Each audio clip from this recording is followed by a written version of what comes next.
Buenas, profesor y compañeros. Hoy les venimos a hacer una breve exposición acerca de las preguntas o el taller de la materia Sistemas Operativos 1. A nosotros nos corresponde el grupo 3 y nos tocó las preguntas: ¿qué es un sistema operativo monolítico? ¿Qué es una estructura jerárquica de un sistema? ¿Qué es una estructura multicapa de un sistema operativo? ¿Y qué es una máquina virtual? ¿Y qué tipos de máquinas virtuales existen actualmente? Mi grupo está conformado por Francisco José Quintero, Joiner Martínez y mi persona, Armando Pinedo. Para empezar, ¿qué son los sistemas operativos monolíticos? Entonces, los sistemas operativos monolíticos se caracterizan por implementar en el núcleo los cuatro componentes fundamentales del sistema operativo, que son la planificación de procesos, la administración de la memoria principal, la administración de los ficheros y la gestión de los dispositivos de entrada y salida. Los sistemas operativos monolíticos se ejecutan como un solo programa en modo kernel. Hay una interacción entre el software y el kernel principalmente. El sistema operativo se escribe como una colección de procedimientos enlazados entre sí si en un solo programa binario ejecutable es extenso. Cada procedimiento en el sistema tiene la libertad de llamar a cualquier otro. En eso se caracterizan los sistemas monolíticos. Si este proporciona cierto cómputo útil que el primer proceso necesita. Entonces, al tener miles de procesos que se pueden llamar entre sí sin restricciones, esto se hace como un sistema operativo poco manejable y difícil de comprender. Los sistemas operativos de propósito general son predominantes monolíticos hoy en día. Entonces, algunos ejemplos de los sistemas monolíticos predominantes de hoy están en los sistemas operativos Unix, tales como FreeBSD, NetBSD y OpenBSD. Por la parte de Linux y también por la parte de Android. También en los sistemas operativos DOS, tales como MS-DOS y DR-DOS. Eh, Buenas, mi nombre es Francisco Quintero y voy a hablar sobre qué es una estructura jerárquica de un sistema operativo. La estructura jerárquica. Esta fue creada por la alta demanda de realizar procesos simultáneamente. Se dividió el sistema operativo en pequeñas partes de tal forma que cada una de ellas estuviera perfectamente definida y con una clara interfaz con el resto de elementos. En un sistema operativo se organiza como una jerarquía de capas donde cada capa ofrece una interfaz clara y bien definida a la capa superior y solamente utiliza los servicios que le ofrece la capa inferior. Aquí se ve una imagen sobre cómo funciona esto de las capas. Bien. Y los tipos de capas son estos. La primera capa sería el reparto del proceso y programación. La segunda, administración de la memoria y tambor. La tercera, comunicación de operador y proceso. La cuarta, administración de entrada y salida. La quinta, programa de usuarios. Y la sexta, proceso del operador del sistema, que está en la quinta capa. Bien, voy a explicar qué hace una por una. La primera se ocupa del reparto del procesador conmutado entre procesos. La segunda administra la memoria repartiendo espacios para los procesos en la memoria principal. Y la tercera, la capa 2, maneja la comunicación entre cada proceso y consola de operador. La cuarta, una de las principales funciones de un sistema operativo, es la gestión de recursos de la computadora. Programas de usuario. La quinta, en la capa 4 se encuentran los programas de usuario, los cuales no tenían que preocuparse por la administración de procesos, memoria, consola. Y la sexta, el proceso del operador del sistema, está en la capa 5. Y como se puede ver, aquí también hay una imagen sobre cómo están representadas esta capa. Mi nombre es Jainer Javier Martín Santana, 191771, y vengo a hablarles sobre los sistemas operativos multicapa o jerárquicos. En esta estructura, el sistema operativo queda definido modularmente por divisiones en capas o niveles, cuya organización está dada como una jerarquía de capas, donde cada una de ellas ofrece una interfaz clara y bien definida. La capa superior solamente utiliza los servicios y funciones que ofrece la capa inferior. La capa más interna o inferior, la capa 0, corresponde al hardware, mientras que la capa más alta o externa corresponde a la interfaz de usuario. Como, como ventajas de la estructura multicapa podemos destacar que cuando ocurre un error o falla en una de las capas, no se compromete a todo el sistema, solo a la capa relacionada con la falla. Y desventaja es con respecto a la organización. Al realizar la construcción de las capas, la problemática es la forma de realizar la división y definición de las funcionalidades, ya que se tiene que considerar que las capas superiores solamente pueden utilizar los servicios de la capa que se encuentra inferior. Por lo tanto, se debe tener mucho cuidado en la planificación del sistema para que exista un óptimo funcionamiento.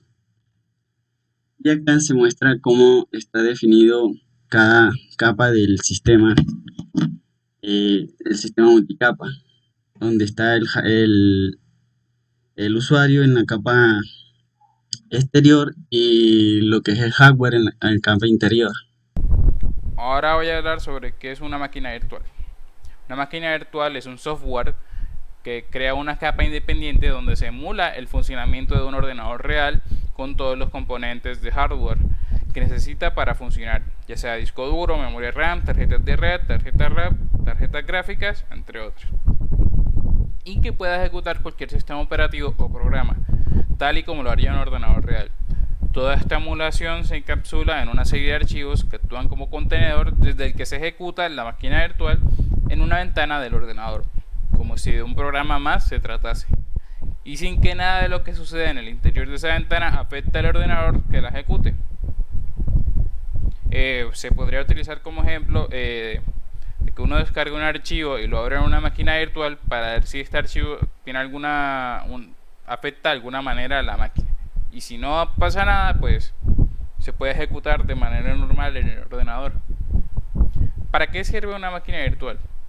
Existen diversos usos para las máquinas virtuales, pero ya que permiten emular casi cualquier sistema operativo estándar, Windows, Linux, MacOS, Android, entre otros, y dado que se ejecutan en una capa de software diferente y totalmente aislada, uno de los usos más frecuentes es el de probar diferentes sistemas operativos, programas o configuraciones, con total seguridad para tu ordenador real, ya que si algo falla en la máquina virtual, este fallo no afectará en absoluto el ordenador que la ejecuta, ya sé como expliqué anteriormente. Tipos de máquinas virtuales. Existen dos tipos de máquinas virtuales: las máquinas virtuales de sistema, System Virtual Machine, y las máquinas virtuales de proceso, Process Virtual Machine. Las máquinas virtuales de sistemas, también llamadas máquinas virtuales de hardware, permiten a la máquina física subyacente multiplicarse entre varias máquinas virtuales, cada una ejecutando su propio sistema operativo. Una máquina virtual de sistema es aquella que emula a un ordenador completo.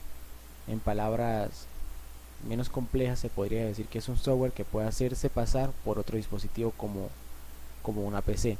Como lo vemos en las imágenes, nosotros podemos tener un sistema operativo Windows 10, crear una máquina virtual y meter otro sistema operativo Windows 10, y así crear, como digámoslo así, como un bucle si queremos. O podemos tener un Windows 10 y crear una máquina virtual con un sistema operativo Linux, o viceversa. Podemos tener otros sistemas operativos en nuestro interior de la máquina principal.